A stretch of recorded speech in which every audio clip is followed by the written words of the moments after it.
What's up guys, another episode of 4x4 Camping and Adventures coming at you with another how-to video. I have got some pretty cool stuff to install in the car because I've been wanting to do this for a while. I did install the gauges ages ago, like a couple of years ago, in the bottom panel of my dash, and it was sort of like a quick thing before I went to Monkey Mire, and yeah, it was a sort of a shabby job, not shabby, but just didn't look very nice. But and it was sort of taking a little bit of my space and my dash away. So what I did is got obviously in touch with the guys at Super Cheap, and they said, look, we've got this SAAS or SAAS as I normally call it, obviously 4-drive pillar mount, which you can get these obviously from SAAS, or you can get them off eBay, or there's plenty of companies that do them. But obviously I said I'll give this one a go, and we've got a volt gauge obviously because I've got the dual battery setup, and obviously a boost gauge as well, because we like to keep an eye on our boost gauge, and we love seeing that little go up. So some things you need to get this installed in your car: you're going to need a drill, because you're going to need a drill through the actual pillar pod mount. You're going to need some solder, you're going to need some tools, obviously to, you've probably seen these in the other video, use these all the time, little lights, wire stripper, cable ties, soldering iron, and that's about it.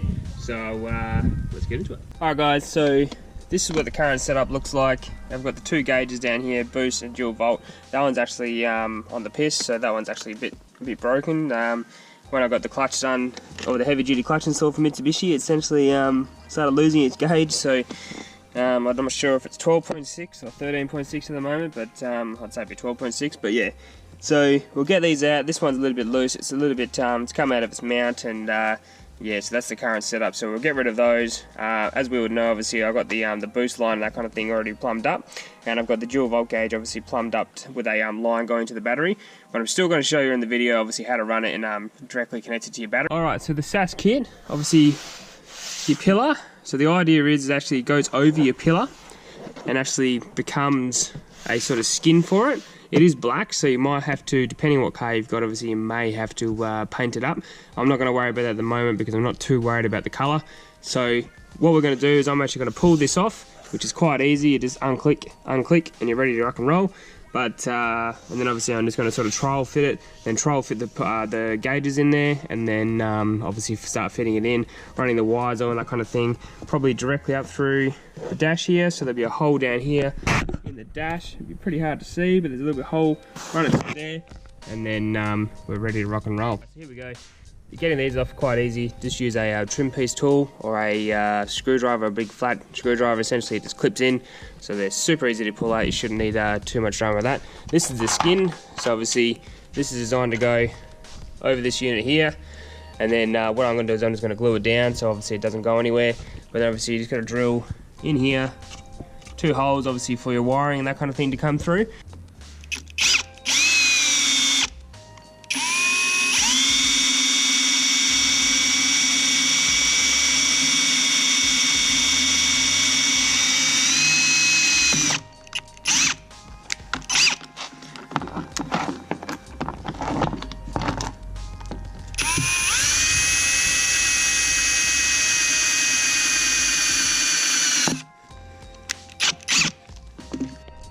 Here we go, everything's lined up, holes are in.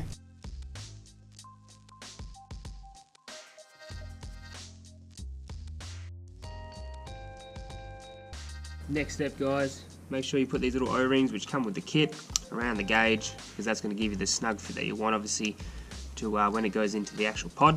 You actually got to push it into the pod, so I'm not going to do that yet because we still got to do a lot of wiring, that kind of stuff. And there's a few little obviously washers and sort of spacers and little plugs and that kind of thing, so just depending how you're going to do it. But obviously this guy goes into here and obviously gives you a nice space, so we'll do that next when we install it.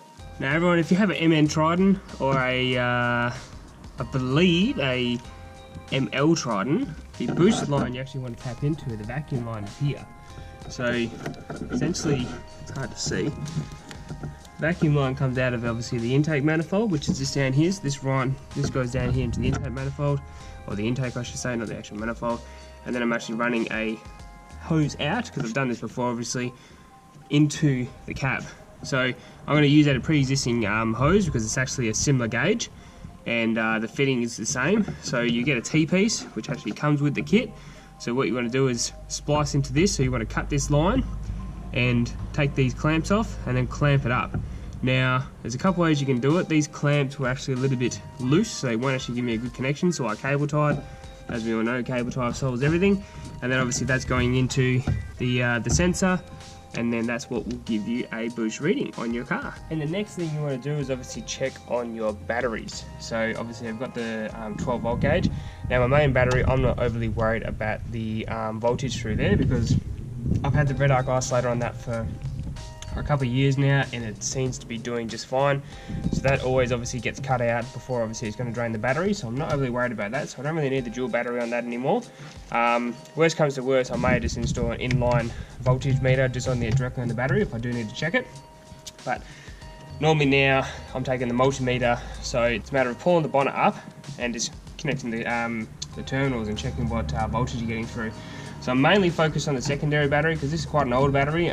It's due for a replacement and it gets a little bit lower in the voltage. So I'm going to replace that very, very soon. So I'd like to keep an eye on that voltage at the moment. So that's more the one I'm concerned about.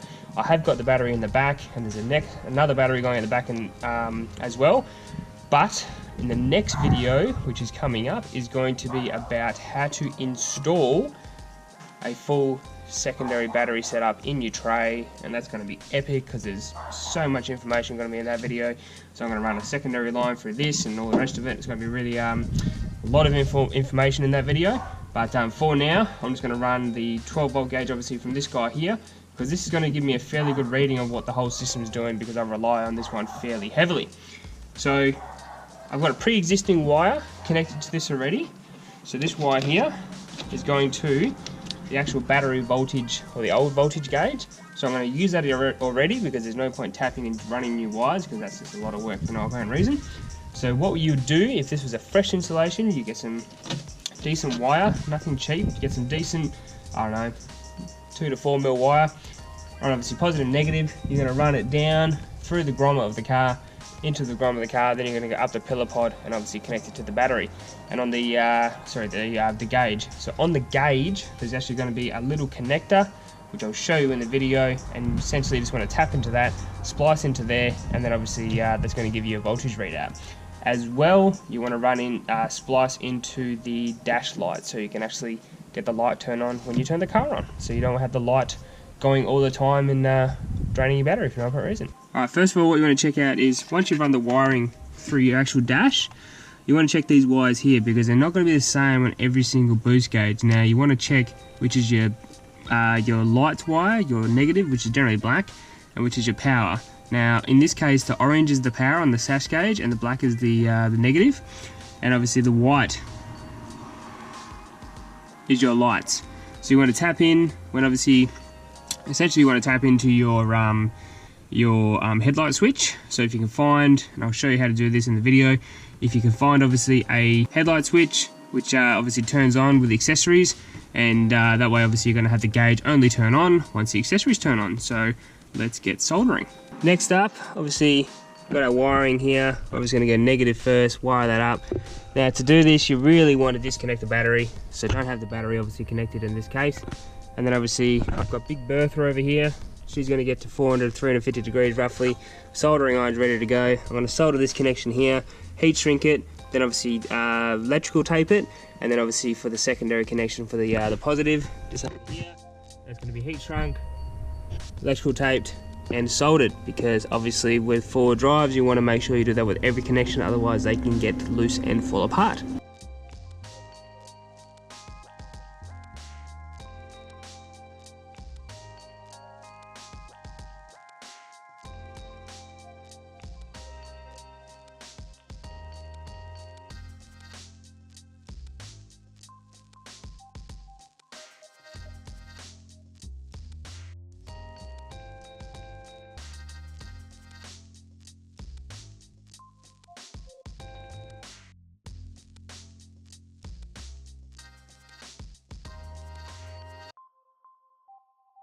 Next up, once you know you've got your wiring sorted out and you've got some awesome 12 volt going through there, what you want to do is get into your dash and find a switch for your lights. So when you switch on your lights and switch off your lights, it automatically turns off the 12 volt. So you want to find an accessory switch.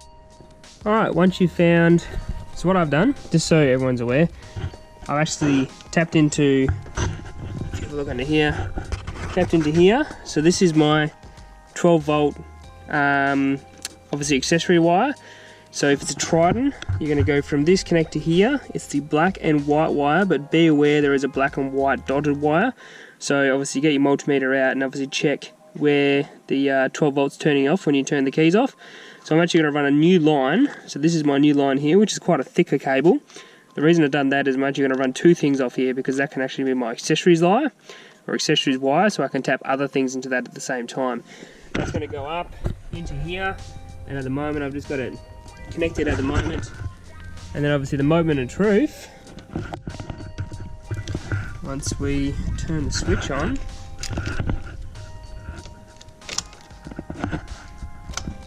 ta-da!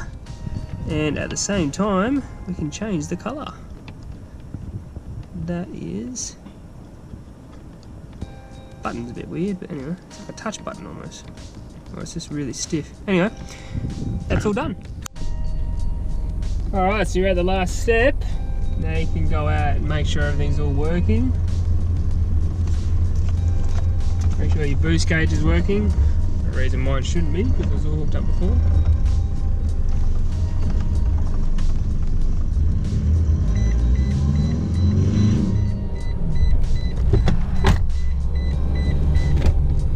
Make sure your door's closed for start.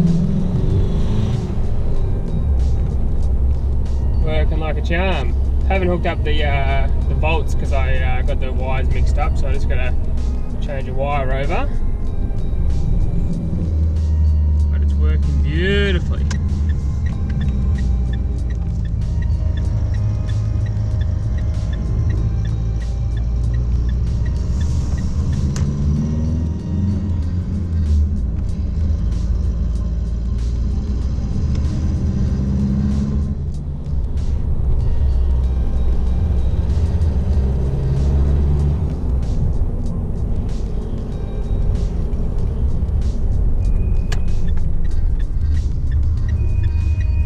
New brakes that I put on a squeaky.